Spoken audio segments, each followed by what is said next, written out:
What's going on, everybody? Welcome to the Fantasy Golf Bag live stream for the American Express. We'll give everybody a minute as I share this out.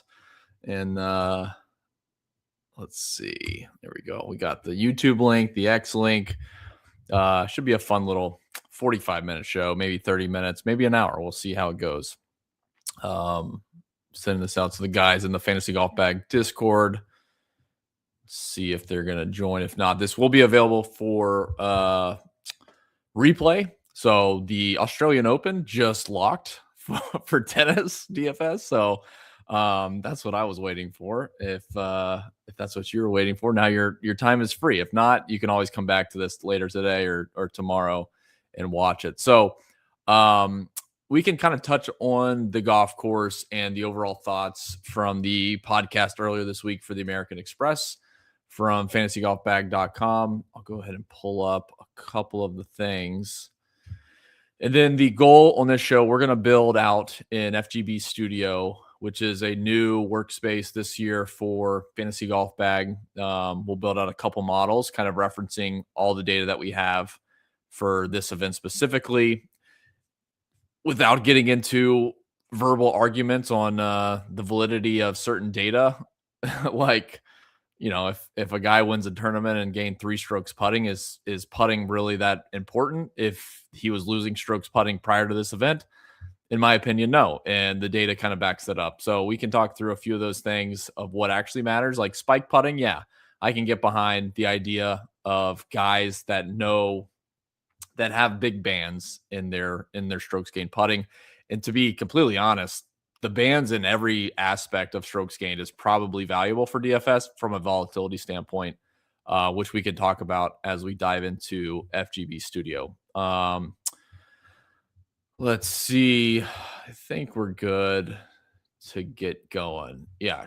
Again, good luck to everybody that played the Australian Open. We'll see how that shakes out at 4:30 in the morning tomorrow. But let's start here at the golf courses, and then we'll just touch on a couple like the lead-in stats, which is what we like to use at Fantasy Golf Bag. So again, you can sign up at fantasygolfbag.com. You can see all the new tools. Lineup IQ is honestly amazing. Even though I'm somewhat biased, I think you guys can try it out. If you go to certain pages on the website, there's Easter eggs. You can get a free trial. If not, you can always DM me, and I'm happy to extend a free trial for you guys to check out everything that's kind of happened at Fantasy Golf Bag over the last couple months and over the last year. So 3-course rotation. Tee times came out yesterday, which is kudos to the PGA Tour. Was it the Sony Open last week? I think they had tee times come out like late or early Wednesday. Get all fucked up on the on the time zones, but it was way late from what it should have been. And it could have just been the time zone difference that I thought it was late. But yeah, the tee times came out yesterday, around 6 o'clock or so, 5 o'clock Eastern time. So very early, like it was ready to go.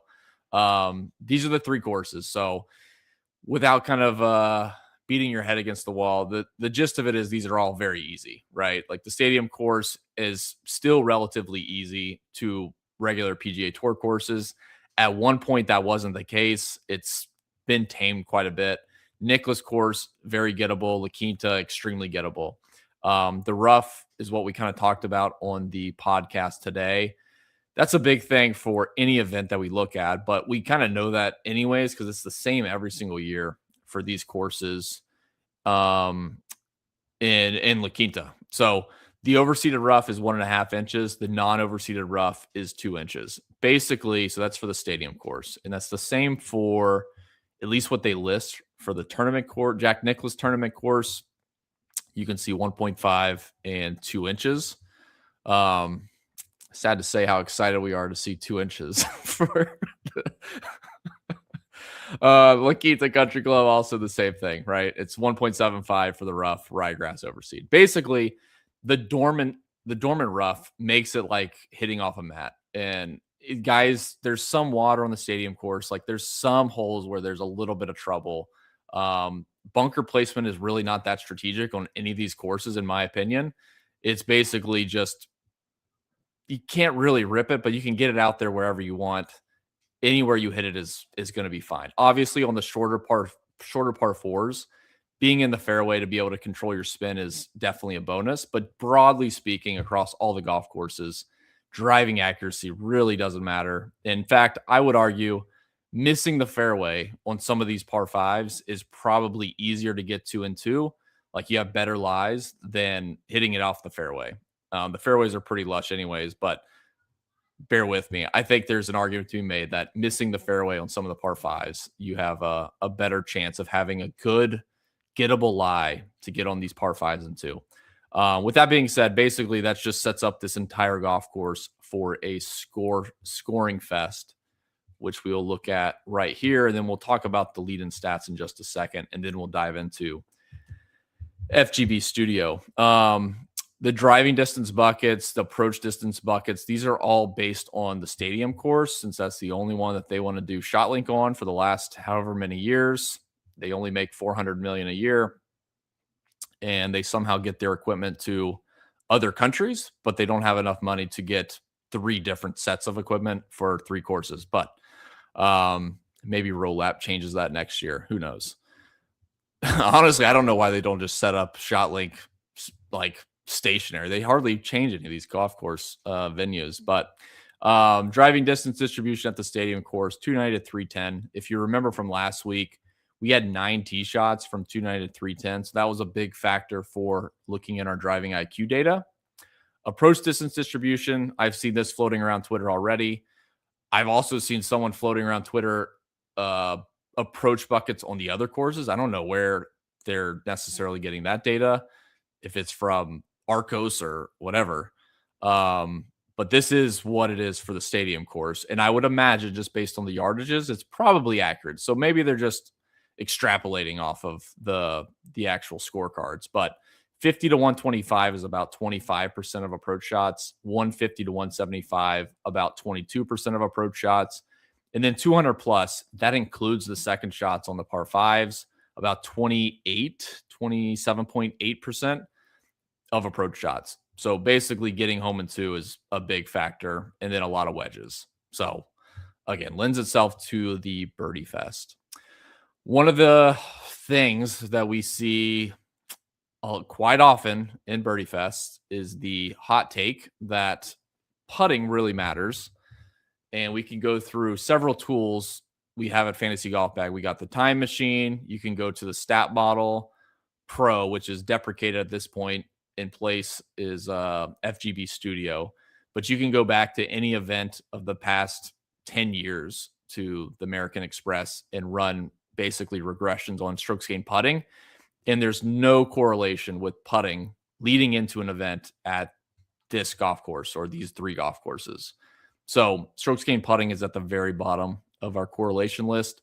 It's pretty stable in terms of if you consider the guys that have been playing a little bit in the fall, even those guys have about a 2-month break or a month and a half break between the Sony Open, the American Express, going into the Farmers and Riviera. So you'll see like total strokes gained tee to green, very broad stats are the most predictive, because we're not going to be looking at really minute edges in approach data or even spectrum data, to be completely fair. Like the spectrum data that we have is very good at identifying guys that are kind of on the uptick or the downtick. But looking at the first few events that guys come back to in the first part of the calendar year, total strokes gained tee to green, bogey avoidance, birdie or better, strokes gained off the tee a little bit, in green regulation. And that's there's about 3 or 4 of those that carried over from last week at the Sony Open. All that's to say, using those kind of broad stats, strokes gained tee to green, total strokes gained, that's going to lead you down the best path. Now, what I would say, though, is looking at a blend of longer term form. You know, if Scotty Scheffler hasn't played since, I mean, he played in December, but let's just say he hasn't played since September. Looking at long-term form for him with a mix of short-term form is probably better when comparing him to like Adam Svensson than just looking at Adam Svensson's long-term form to Scotty Scheffler's long-term form. It's not even like a competition. So we'll get into that in just a second in the FGB Studio. I don't have a ton on any of these stats. Like, it's very I mean, there's a lot of green, right? The missed green regulation penalty is up because, yeah, if you're missing greens on any of these golf courses, you're losing quite a bit to the field. Driving distance is down, which is interesting, but all these other stats are very easy compared to a regular PGA Tour course. Average winning score, 25 under par, 10 strokes better. Obviously, the cut line is through 3 rounds, so 9 strokes, 8.8 under par. It's 7 strokes better than the tour average. So kind of taking this a little bit apples to apples. You're talking about 3 rounds for like the cut line, but all the other stats are very easy, and that's probably no surprise to you. Driver profile is balanced, accuracy and distance, it doesn't really matter. And you can kind of see that up here, right? The driving distance is down because everyone's in the same buckets. Driving accuracy is up a little bit. And again, not to try to beat a dead horse with how easy the golf courses are, but that's the fact of the matter. Driving distance isn't a huge advantage, and driving accuracy is also not a huge advantage. It just, you put it in play, try to, hit some decent approach shots, and let's see who gets hot with the putter this week. And then we'll look at some spike data, stuff like that. Course history definitely has a part before we dive into FGB Studio. This is the best. Actually, let's do top 10s. I think that's a little bit more polarizing. So top 10 finishers, these are the most. Patrick Cantlay has 4. Really good course history here. Brian Harman as well, mixing in some cuts, which is fun to see. So we got some T3s, T8, and then some missed cuts. So Brian Harman doesn't know what he likes about this golf course. Ben Griffin's pretty good. Sam Burns is also, really good. I think he's going to be pretty popular this week. Seen several people touting him already. Sepp Straka, don't really have a strong lean either way with what his course history was, and then him winning in 2025. He was just playing great at that point. Siwoo Kim, JT Poston, Scotty Scheffler's down here, and arguably, 14-2 for Scotty Scheffler. At this type of event, we've seen guys like Rahm finally win it, but guys have played here every year. Cantlay's kind of in the same boat, obviously not at the price of Scotty Scheffler ever.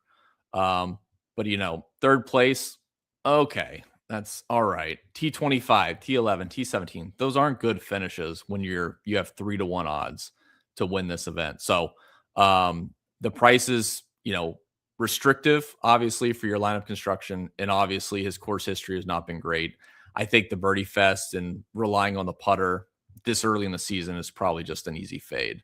But we'll see how that shakes out. Fading Scheffler doesn't pan out very often, but I feel like in these events, these are the one opportunity where some no-name like Kinsei Hirata, which I've already brought up, could beat Scotty Scheffler in 4 rounds at this Mickey Mouse golf courses.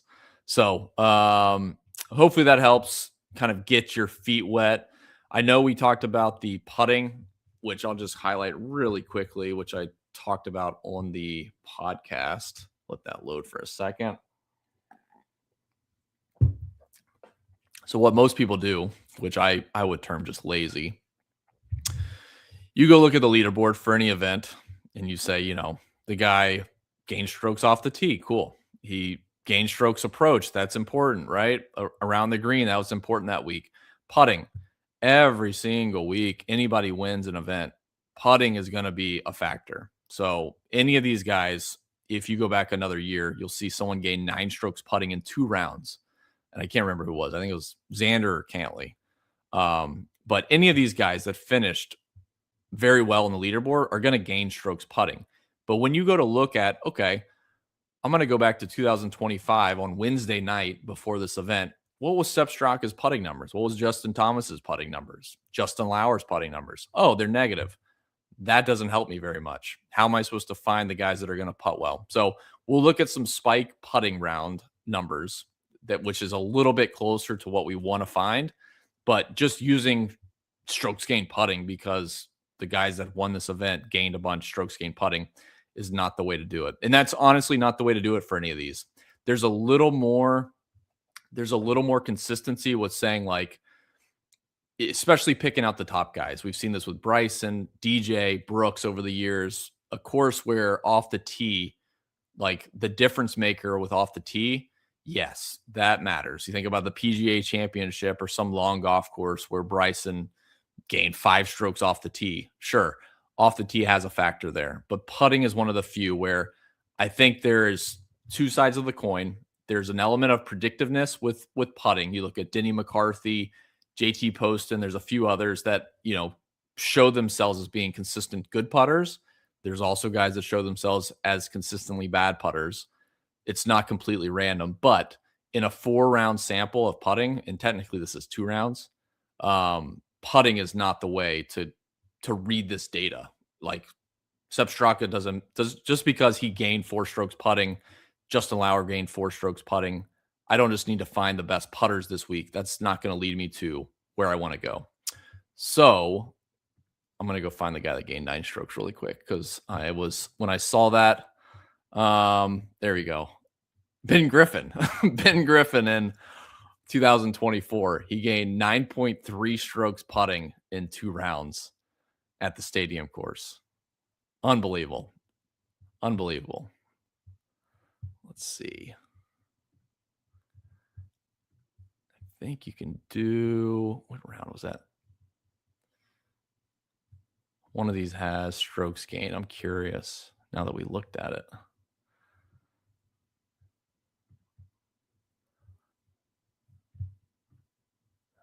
Well, definitely 4. I'm not sure which one of the first couple rounds. But yeah, 9.3 strokes putting gained by Ben Griffin 2 years ago. And he only finished T9. He lost 1.3 off the tee. But all right, let's I think that's it. Like we had the yardages up here. I can share that. It's not, I don't think that really leads you into any specific builds. I think the biggest thing, and a lot of this is catered to like hearing other people's initial reactions to like past leaderboards. And again, like I have no issue going back. If Nick Dunlap, just because he's right here, I have no favoritism to Nick Dunlap. In round 1, he gains a shit ton on approach and off the tee. He just looks great, but he gained 3 strokes putting. I'm probably still going to play Nick Dunlap in round 2. Like it doesn't automatically mean he's going to lose strokes putting. Will he probably gain less strokes than 3, like +3? Yeah, probably. That doesn't mean he's just automatically going to reverse or regress to -3.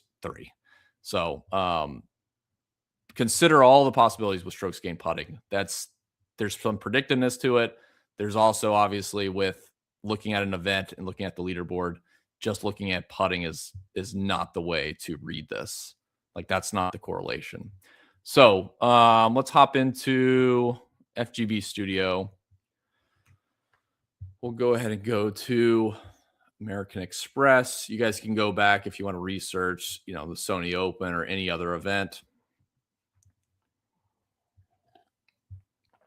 So let me go pull back up Course Preview Pro really quick, and I'll just kind of walk you through like my mindset of using FGB Studio prior to using Lineup IQ. So Lineup IQ, again, if you guys, for those that join late, like you can reach out to me if you're interested in a free trial. If not, I would encourage you guys to sign up for Lineup IQ and FGB Studio.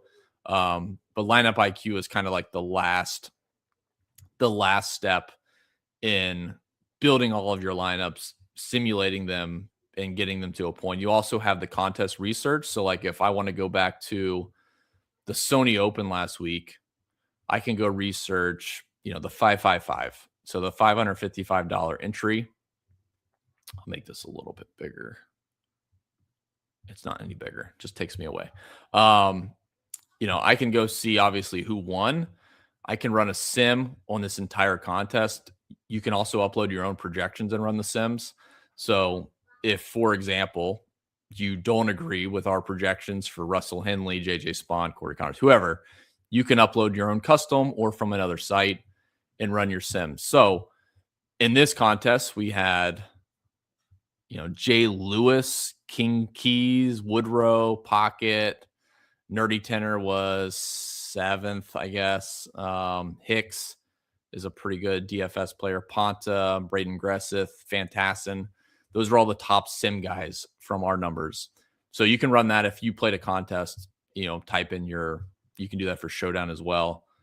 We can do like let's do round 4.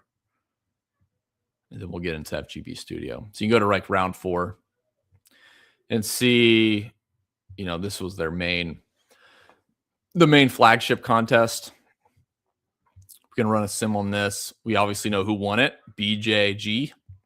All these fake players nowadays. BJG, T Jumpa, MW Araxa, C Boxman. These are definitely made up. These are definitely made up players. So we'll let that run for a second. We'll see who was simming good. But again, my point is FGB Studio is kind of the point of getting your player pool where you want it. There's a lot of cool bells and whistles, which we'll get into in just a second. And then this is like the final step. You can apply your player pool specifically to lineup IQ and run just lineups on that, and then go from there. So yeah, this was like the best sim guys: DL Becker, BS Golfer, Wacky Uncle, McLovin. McLovin always pops in our stuff, I think, just because he aggregates across so many sites. And who else I see? MB Hobbs. I can't remember that guy's name, but he's also been crushing different sports. So we'll get back to it, but wanted to bring that up if you want to research past contests. So let's go to American Express this week. And now let's get into FGB Studio. So we know from the leading correlations, total strokes gained tee to green, bogey avoidance, birdie or better, strokes gained off the tee, and green regulation. Those are the 6 most correlated stats with finish position leading into this event. So like apples to apples, you go back to any year over the last 10 years, and you're sitting on Thursday night ready to play DFS for the American Express. These are the stats that are most correlated with finish position for each player. Putting is last. Driving accuracy second to last. Proximity is third to last. Driving distance also fourth to last. Just looking at these broader stats this early in the season is going to be where you make your money. So we'll go with standard. This is our standard round by round model. So what we're going to do is we'll just run it basically off this. We'll just do these 6 stats, and then we'll do 3 or 4 models of different time frames.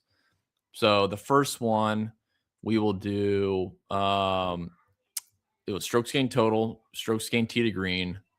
It was bogey avoidance, birdie or better, green regulation, and was it off the tee? I think. Yeah, off the tee. So we're double dipping quite a bit with tee to green and off the tee with total, but that's all right for this example. Honestly, I don't mind giving a little extra bump to guys that are hitting it well off the tee, and just overall their tee to green numbers are good. So let's do the last 10 years is a little excessive. Let's do the last 2 years. We'll do last 1.5 years. And we'll just do all the rounds. So this is our big sample, right? We'll see the rounds change in just a second. I'm not going to do any of the extra filters. I'm not going to do certain course pars. I just want to know how good a guy has been doing. I really couldn't care less, at least in this initial model, if it's on a par 71 or a par 72 or 7,000 yards or 77,000 yards, 7,700 yards. So I'm going to run that. We can do some min round filters and stuff like that to make sure, but we should have plenty of sample. So yeah, John Perry's got the shortest sample because he's new to the PGA Tour. Scotty Scheffler, 104 rounds in that time frame. 104 of those are shot length, so that's pretty good. Taylor Penrith, 106 and 105 shot length. So that's our first long-term model. We can then weight each of these. So let's do total is probably going to be the highest. Honestly, I kind of like all of them, but let's not double count tee to green off the tee too much. So let's just like bury that a little bit. Let's do.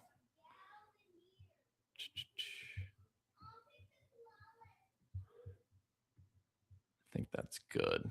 So it's pretty flat. We just kind of pull it off the tee down a little bit, and we're just kind of talking round numbers. So with that being said, if I did a sample size adjustment, John Perry would get moved down.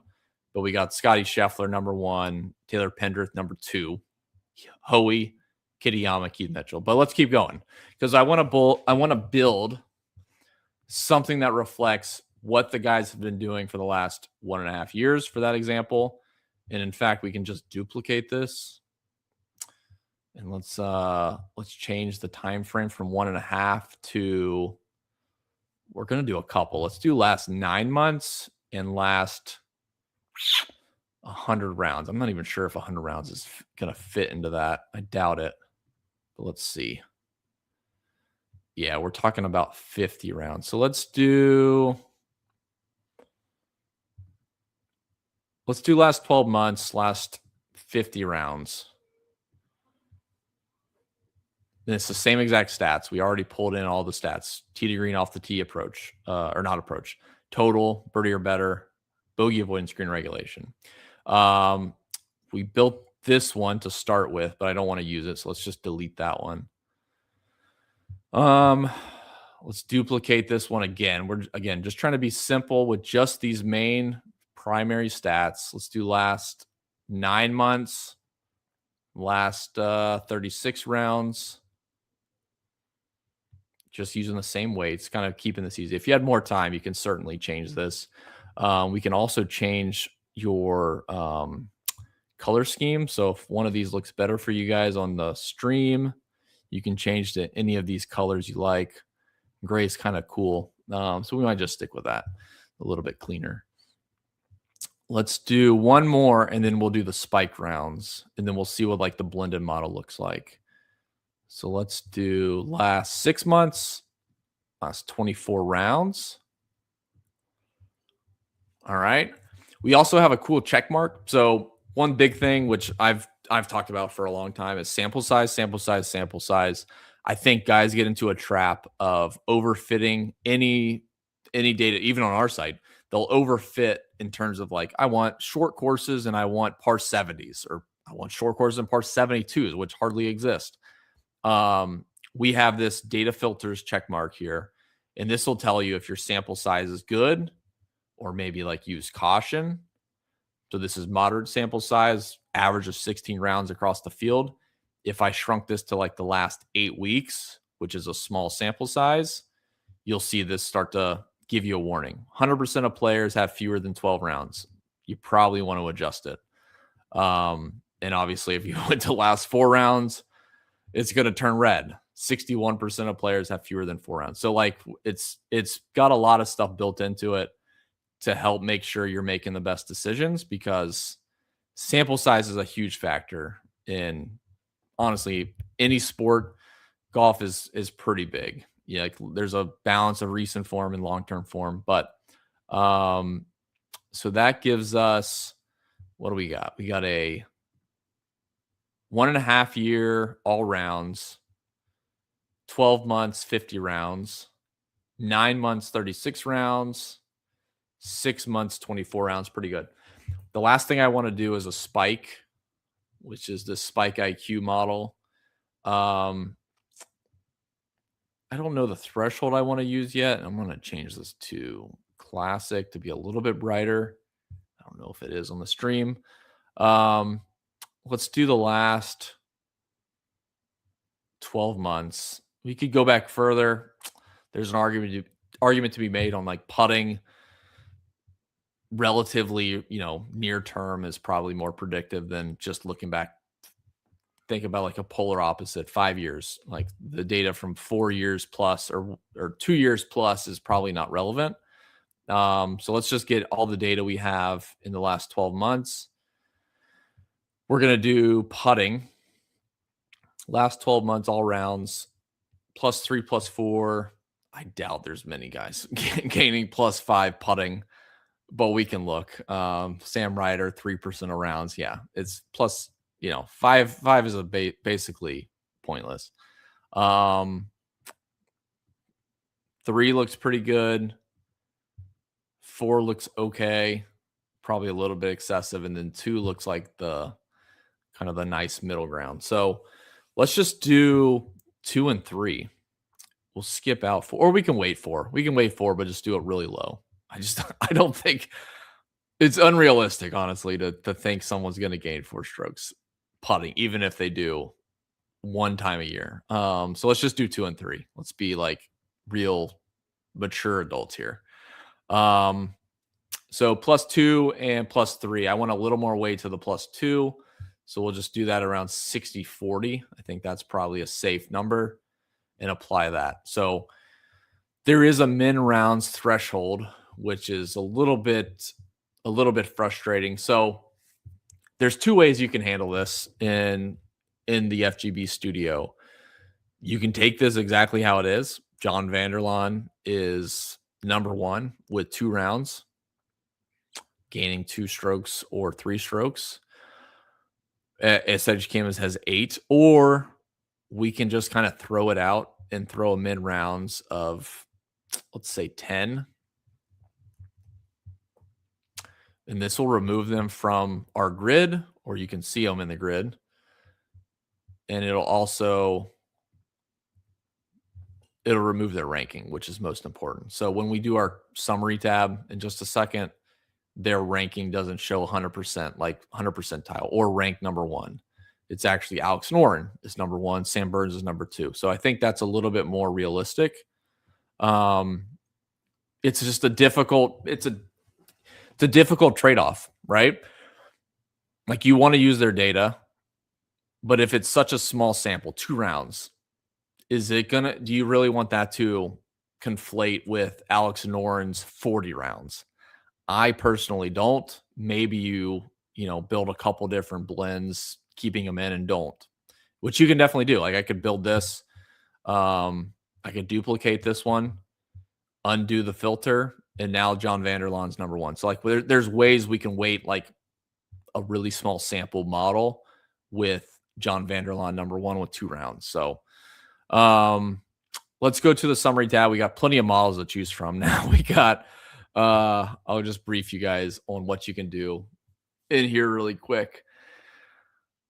You got tee time filters. So if you guys want to focus on a wave, we have AM, PM for traditional, Thursday, Friday tee times. Obviously, with 3 rounds of tee times, there's really no PM at all. Everybody's in the AM with 3 rounds, 3 courses, I should say, per day.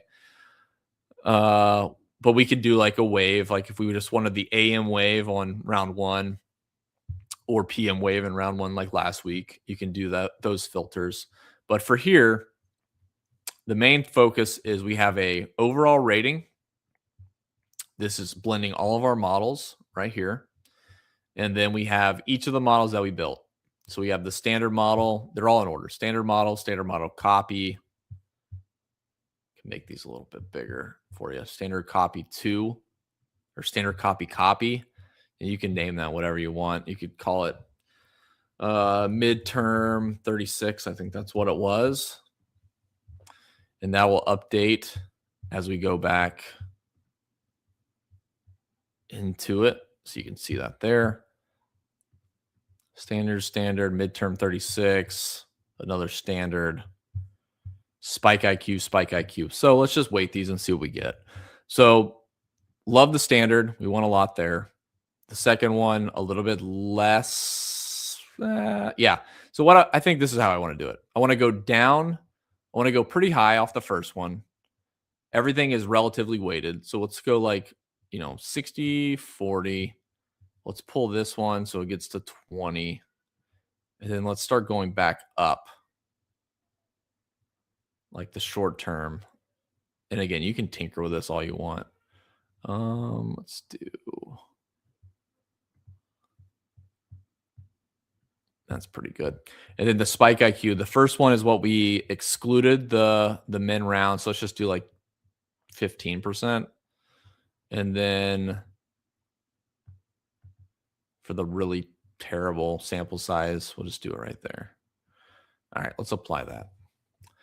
So we could go through any of these, but we got Scotty Scheffler number 1. That makes sense. He should be number 1 in everything. And in fact, I think I ran something earlier.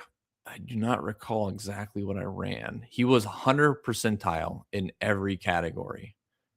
100%, 100%, 100%. It might have been like Spectrum. It might have been Spectrum. But yeah, so Scotty Scheffler, Haotong Li is number 2.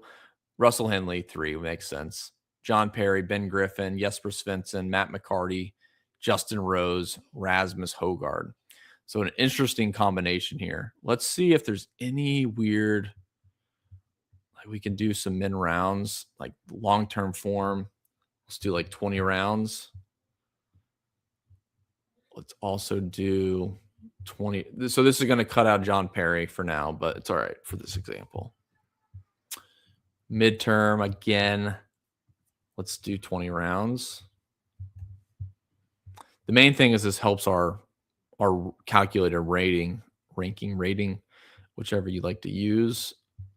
Min rounds, 8's fine for that. And then we already know what we're doing with the Spike IQ.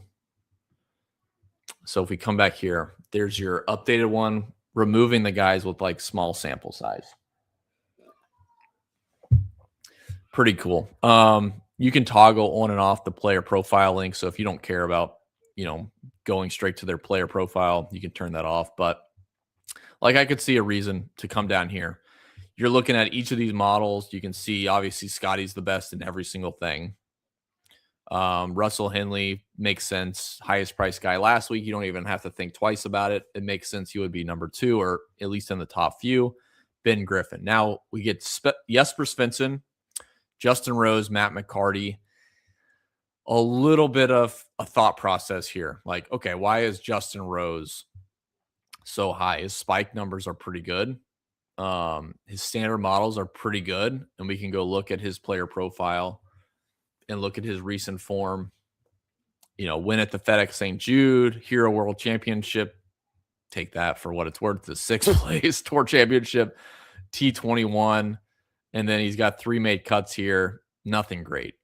So then you can start to make some decisions. But we can quickly do, let's just assume this is the nuts. Let's just assume this is the nuts. Let's just take,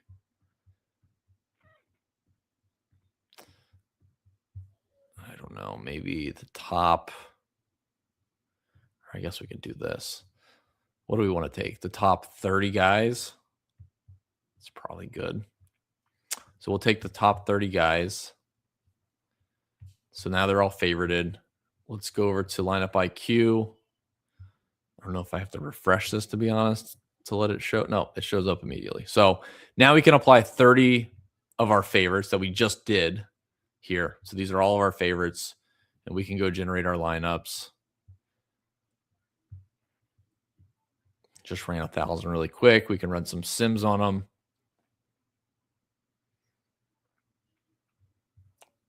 And again, this is all based off of what we just used. We can throw some other rules and, aggregation rules or stack rules, whatever you want to do. But these are the best lineups. So let's just favorite a few and look at some exposure. So these are the top win. You can do this in a few ways. This is how I do it for those that are Fantasy Golf Bag members tuning in.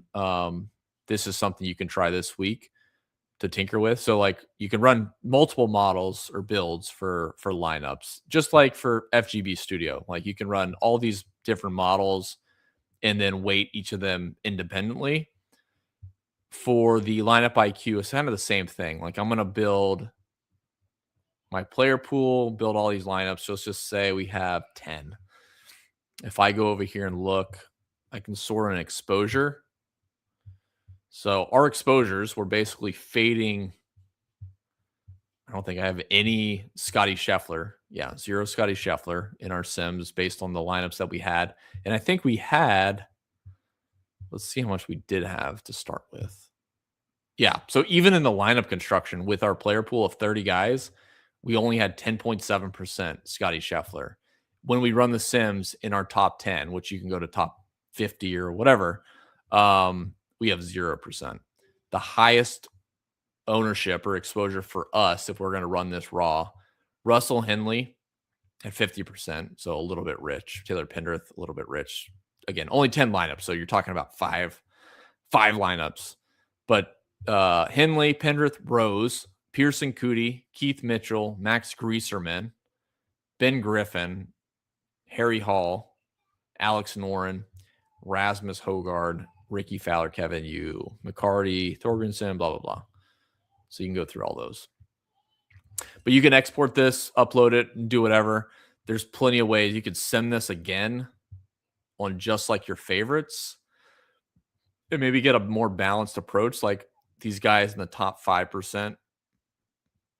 Let's just take out these bottom. Let's see. The bottom few. 3, 7.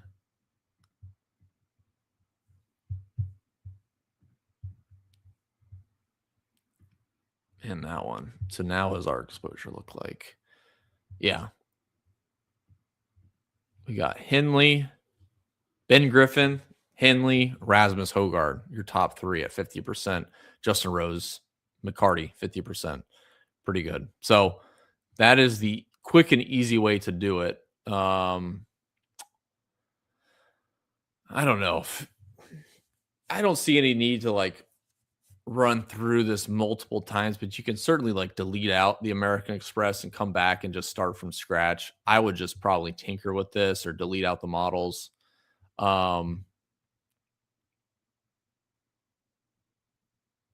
Yeah, it's kind of up to you on how you want to handle it, but that is basically the gist of it. It's pretty simple, pretty standard in terms of the main statistics for each of these years.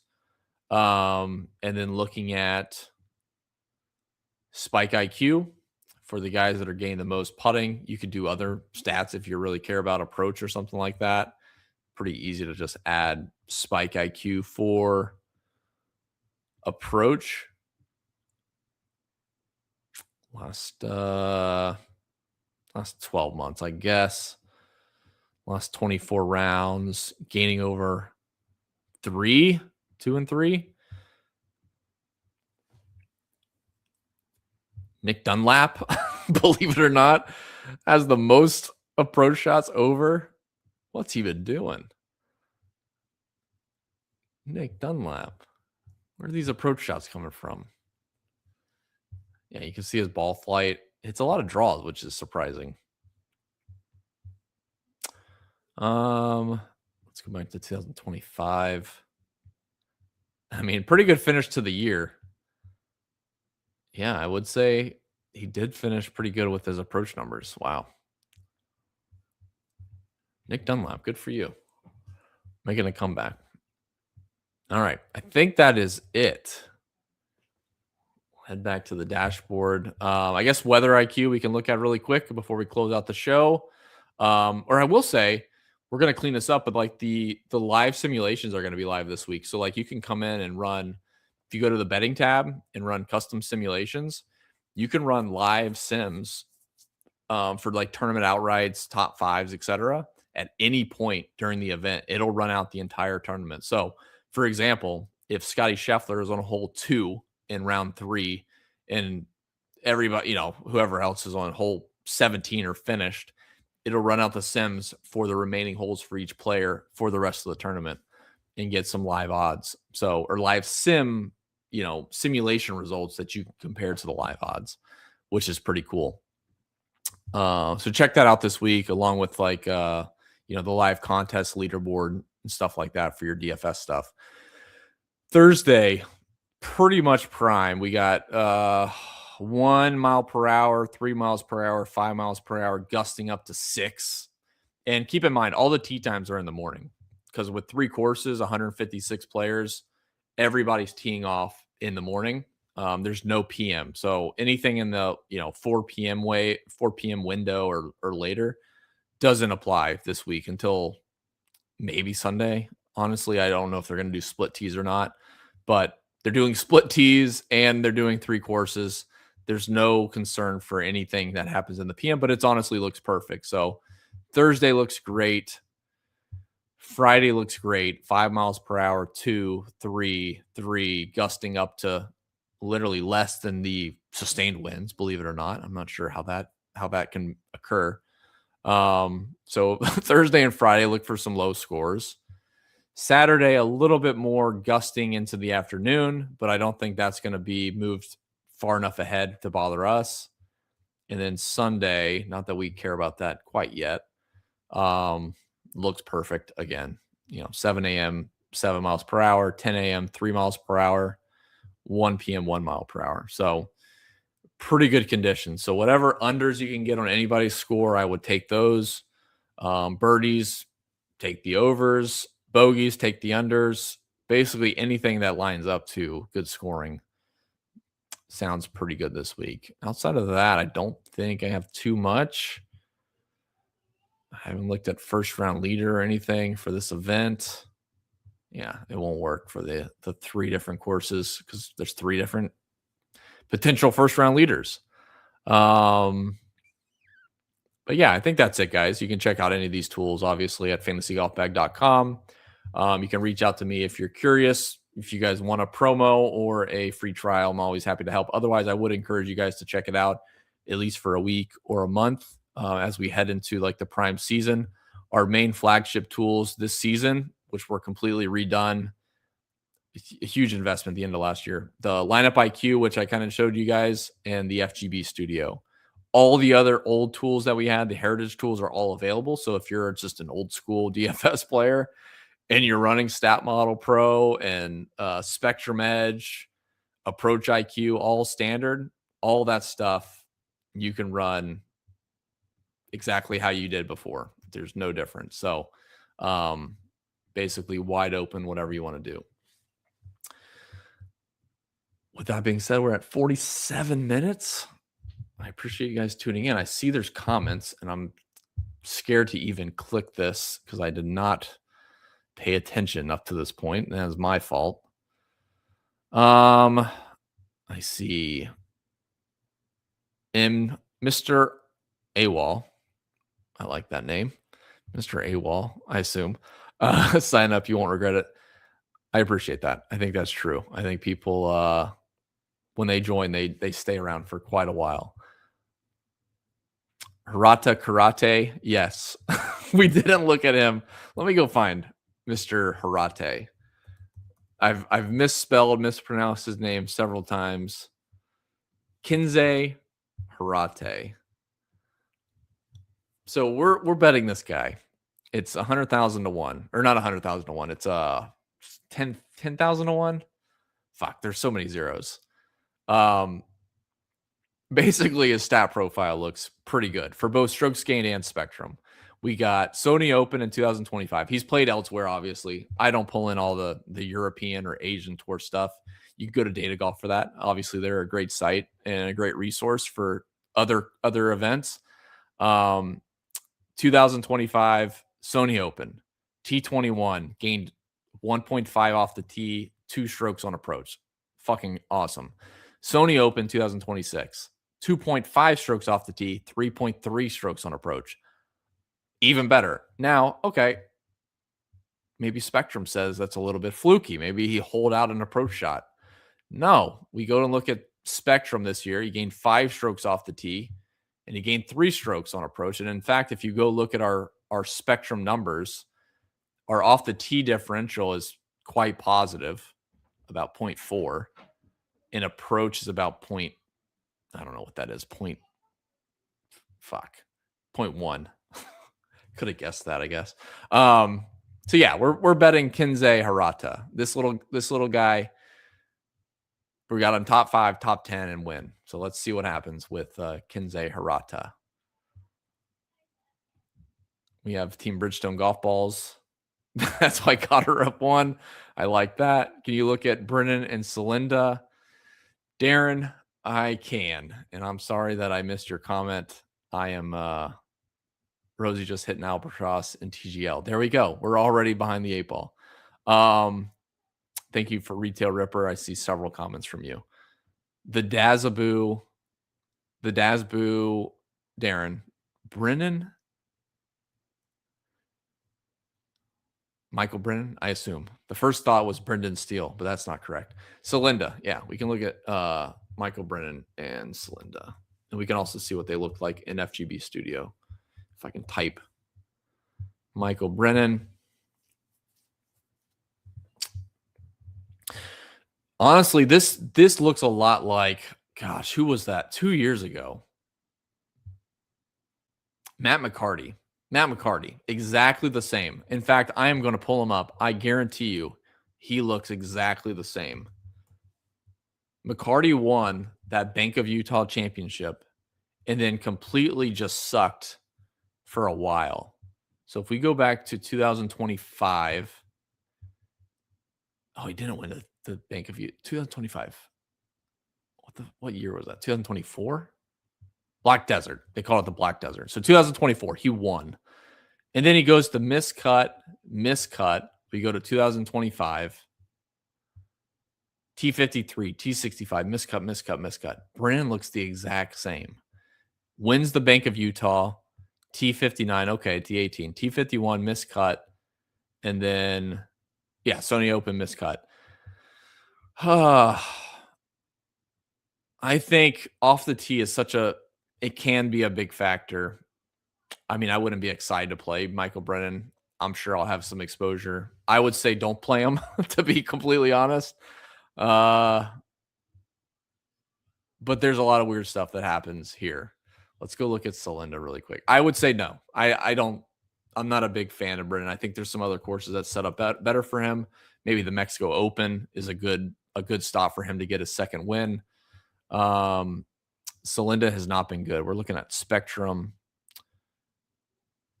And then for course history, miscut. Yeah, I'm not too interested in Celinda. If we do look at our custom summary, Celinda was not ranked because he probably is missing some data. Oh, I know why. We had it filtered. Celinda was 40th, not the worst. And then Brennan was 131. So based on this, you would place Celinda a little bit and Brennan 0. Based on looking at his player profile, I would play Celinda 0 and Brennan a little bit. So a little bit different, but nothing stands out as like sneaky. And I would say it more so as just red flags. It's a new Velosurge. Daker Kook. Oh, you see this week. One and done is Hall. Yeah. I think Hall's a good one and done this week. Harry Hall. He can win. All right. Any others that I missed? Love Poston 80-1.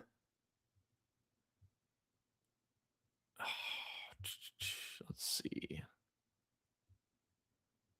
If someone that knows my real doc's name, that's unfortunate. I think we're good, guys. We might do another Wednesday night stream. We'll see. We've been pumping out a ton of updates with FGB Studio. So hopefully you guys liked this stream and the content. You can find my article tomorrow. It just highlights like my approach, basically kind of what I already talked about, but the approach on the golf course and stats and my core for the week, basically my highest exposures. Might do another live stream. And then we probably need to start pumping out some showdown stuff too. That is also all loaded into Lineup IQ. Sorry to jump around a bit, but like obviously round 1, round 2 is not loaded. We go back to like the Sony. We got round 2, late round 2. We have birdie or better. All the slates are loaded for Sony Open, so they'll be loaded for all the other events as well. And projections. So like round 3 birdies. I want to go DGen on some round 3 birdie or better. You got projections for birdies. Russell Henley probably did not get to 4.7, but all the projections are loaded for all the slates. All that stuff is cooking. So I think that's it, guys. Any other comments? Appreciate that, Retail Ripper. I appreciate it. So again, you guys can find me on Twitter at Red Kachik. Obviously, follow Fantasy Golf Bag. It's a tremendous resource. And then you can find the tools and the data at fantasygolfbag.com. I got to take a leak.